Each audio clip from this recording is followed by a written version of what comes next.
I think there's a certain magic when you are on stage. That's what makes being on stage special, because you have to bring out what's inside of you to the audience to the very end.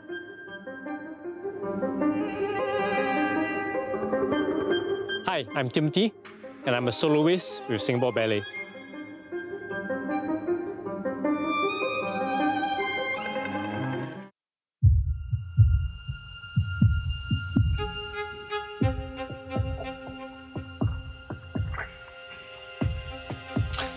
As a soloist, I do get a chance to lead the company in some dance productions, but often I play like what you would call a soloist level role, which is just one tier below the principal dancer role. My day kind of starts at 6:30 when I wake up in anticipation for when my son wakes up at 7. Then we send him to school around 8:30, and then I head to work 8:45, reach work at about 9:30.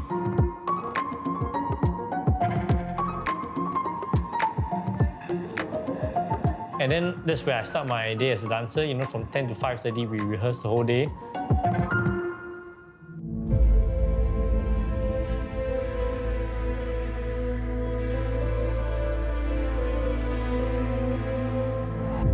I started ballet when I was 6. It was actually my father who brought me for my first ballet class. There was only a handful of boys who did ballet at the time, so I had to put up with a few name calling from my peers. So I kept it a secret until I was 16, when I was a bit more open and willing to share with my friends what I was doing outside of school. Balancing studies and dance was very tough.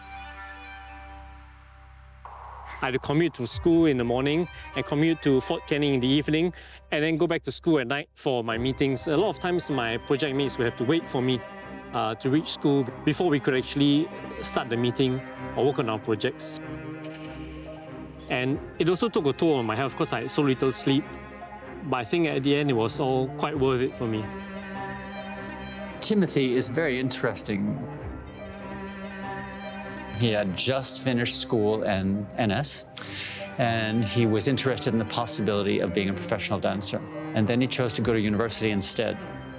And when he finished university, he said, I don't think I'm going to be happy unless I dance. I said, Timothy, at this point, I think it's risky because time has passed. And he proved me wrong. He doubled down his training. He gave it everything that he had. And he had a great work ethic and a wonderful personality. His skills developed. And then he eventually started doing larger roles. He became a soloist. A very, very famous choreographer, George Balanchine, said, I don't want dancers who want to dance. I want dancers who have to dance.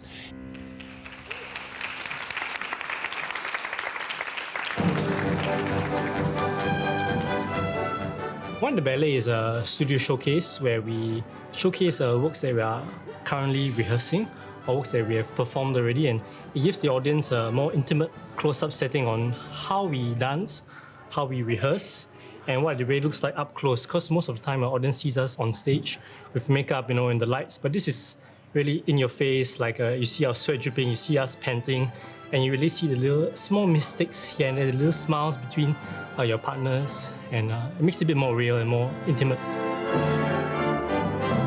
The energy is a bit stronger when you're so close to the audience.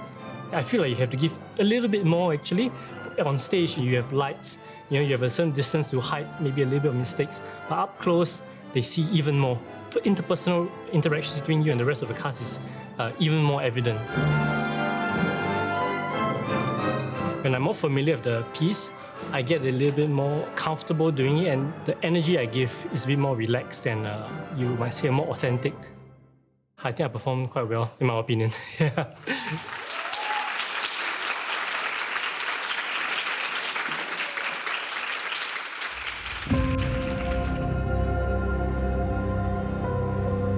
Yeah, I'm getting a bit of a physio treatment because I think I kind of twisted my back a little bit in one of the pieces.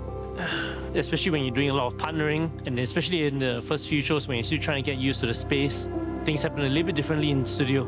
Actually, you know, if you dance properly, if you dance in a coordinated way, you shouldn't get any injury. Yeah, so this is a result of sudden tension.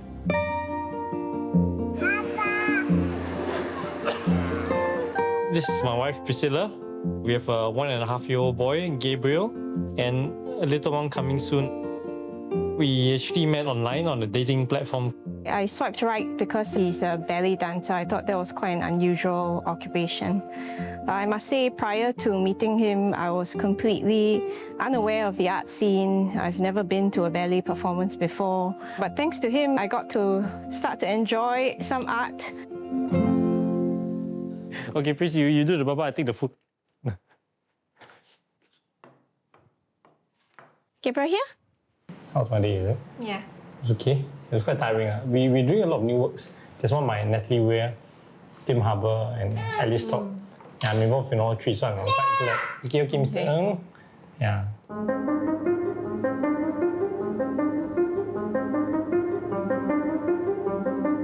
I think him choosing to give up pursuing an engineering job to be a ballet dancer, I thought that was quite an interesting path and something that attracted me to him because it takes a lot of courage to take the path less taken. I thought that showed a lot of grit, a lot of determination, which are traits that would make you successful in whatever you choose to pursue.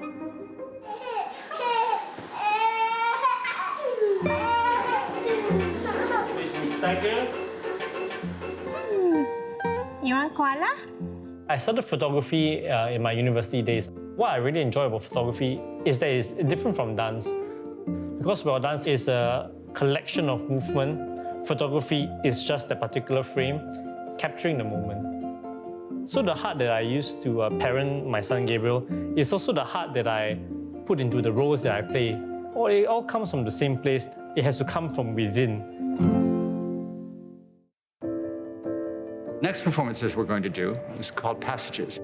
This year, because of the 60th anniversary of relationships between Australia and Singapore, the Australian High Commission asked us if I could recommend some Australian choreographers and a Singaporean choreographer to put together an entire evening.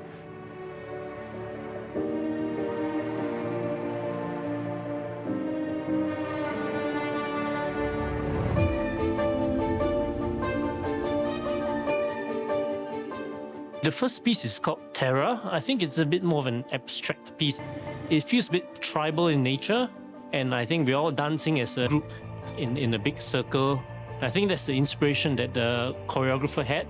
And in that piece, there are many different small little like solos and duets, which I was doing one of the duets.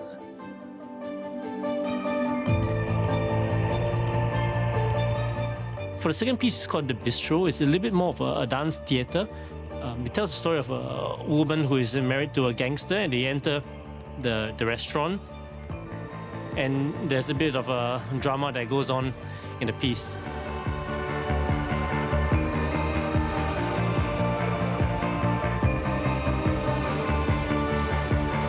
When I learned ballet, I learned that dance can be appreciated in any form, by anybody. And that was one of the revelations of my life, that I don't dance for perfection.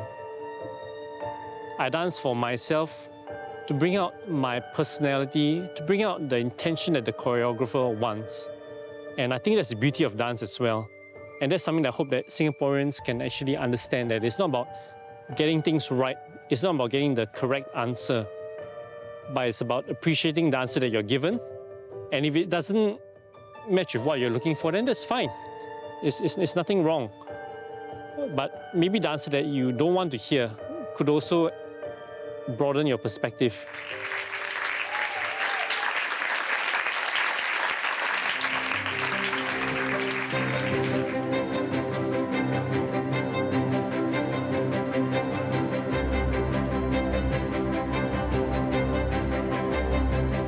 I think as an artist, I can see how art has opened my eyes to different perspectives in life. Also for Singapore, I think that's the next step for the younger generation to immerse themselves in culture, in art. The relationship I have with Timothy is built on a lot of experience and trust and respect for him as an artist. Timothy almost didn't become a dancer. And so the fact that he found his way into dance, which I think is a very, very rewarding life, is a blessing. I want to tell my fellow Singaporeans, whether you're young or whether you're old, if you have this interest or this passion for dancing, just go for it. Give it a try. Step into the studio and see where the next step brings you.